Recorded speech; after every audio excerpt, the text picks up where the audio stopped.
ಕೇಂದ್ರ ಹಾಗೂ ರಾಜ್ಯ ಸರ್ಕಾರ ಲಸಿಕೆ ವಿತರಣೆಯಲ್ಲಿ ಸಂಪೂರ್ಣವಾಗಿ ವಿಫಲವಾಗಿದೆ ಎಂದು ಮಾಜಿ ಸಚಿವ ಯುಟಿ ಖಾದರ್ ಆರೋಪ ಮಾಡಿದ್ದಾರೆ.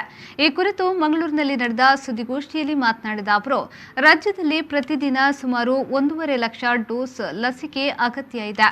ಆದರೆ ಸರಬರಾಜಾಗುತ್ತಿರುವುದು ಒಂದು ವಾರಕ್ಕೆ 50,000. ಇದರಿಂದಾಗಿ ಜನಸಾಮಾನ್ಯರು ಲಸಿಕೆಗಾಗಿ ಪರದಾಡುವಂತಾಗಿದೆ. ಸರ್ಕಾರ ಜನಸಾಮಾನ್ಯರ ಈ ರೀತಿಯ ಅಗತ್ಯಗಳ ಬಗ್ಗೆ ಮತ್ತು ಸಮಸ್ಯೆಗಳ ಬಗ್ಗೆ ಚಿಂತನೆ ನಡೆಸುತ್ತಿಲ್ಲ ಎಂದು ಆರೋಪಿಸಿದ್ದಾರೆ. ಕರ್ನಾಟಕದಲ್ಲಿ ಈ ಬಗ್ಗೆ ಇನ್ನೂ ಯಾವುದೇ ಕ್ರಮವಾಗಿಲ್ಲ. ವಿದೇಶಕ್ಕೆ ಹೋಗುವ ವ್ಯಕ್ತಿ ಕುಟುಂಬ ಸಹಿತ ಹೋಗುವುದಕ್ಕೆ ಸಮಸ್ಯೆಯಾಗುತ್ತಿದೆ. ವಿದೇಶಕ್ಕೆ ತೆರಳುವ ವ್ಯಕ್ತಿಯ ಜೊತೆ ಆತನ ಕುಟುಂಬದ ವ್ಯಕ್ತಿಗಳಿಗೂ ಲಸಿಕೆ ಹಾಕಲು ಕ್ರಮ ಕೈಗೊಂಡಿಲ್ಲ. ಇದರಿಂದಾಗಿ ಆತ ತನ್ನ ಕುಟುಂಬವನ್ನ ಇಲ್ಲಿಯೇ ಬಿಟ್ಟು ತೆರಳಬೇಕಾದ ಸಮಸ್ಯೆ ಉಂಟಾಗಿದೆ. ಈ ಬಗ್ಗೆ ತಕ್ಷಣ ಸರ್ಕಾರ ಗಮನ ಹರಿಸಿ ಕ್ರಮ ಕೈಗೊಳ್ಳಬೇಕು ಎಂದು ಯುಟಿ ಖಾದರ್ ಆಗ್ರಹಿಸಿದ್ದಾರೆ. ಜನಸಾಮಾನ್ಯರಿಗೆ ಲಸಿಕೆ ವಿತರಣೆ ಮಾಡುವಲ್ಲಿ ಮತ್ತೆ ಕೇಂದ್ರ ಬಿಜೆಪಿ ಮತ್ತು ರಾಜ್ಯ ಸರ್ಕಾರ ಸಂಪೂರ್ಣವಾಗಿ ವಿಫಲವಾಗಿದೆ. ಯಾವುದೇ ಒಂದು ಸ್ಪಷ್ಟವಾದ ನಿರ್ದಿಷ್ಟವಾದ ಒಂದು ಸಿಸ್ಟಮ್ ಅಥವಾ ಒಂದು ರೂಲ್ಸ್ ಅನ್ನು ಇನ್ನೂ ಕೂಡ ಮಾಡಲಿಕ್ಕೆ ಆಗಲಿಲ್ಲ.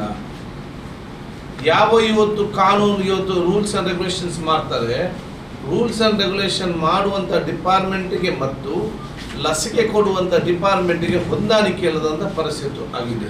ಕಳೆದ 15ನೇ ತಾರೀಕಿಗೆ ಮಾನ್ಯ ಪ್ರಧಾನಮಂತ್ರಿಗಳು ಇಡೀ ನಾವೇ ಜವಾಬ್ದಾರಿ ತೆಗೊಳ್ತೇವೆ, 2020ರಿಂದ ಎಲ್ಲರಿಗೂ ಕೂಡ ಉಚಿತವಾಗಿ ಲಸಿಕೆ ಅಂತ ಹೇಳಿ ಇವತ್ತು 1 ತಿಂಗಳು ಕ್ರಾಸ್ ಆಯಿತು.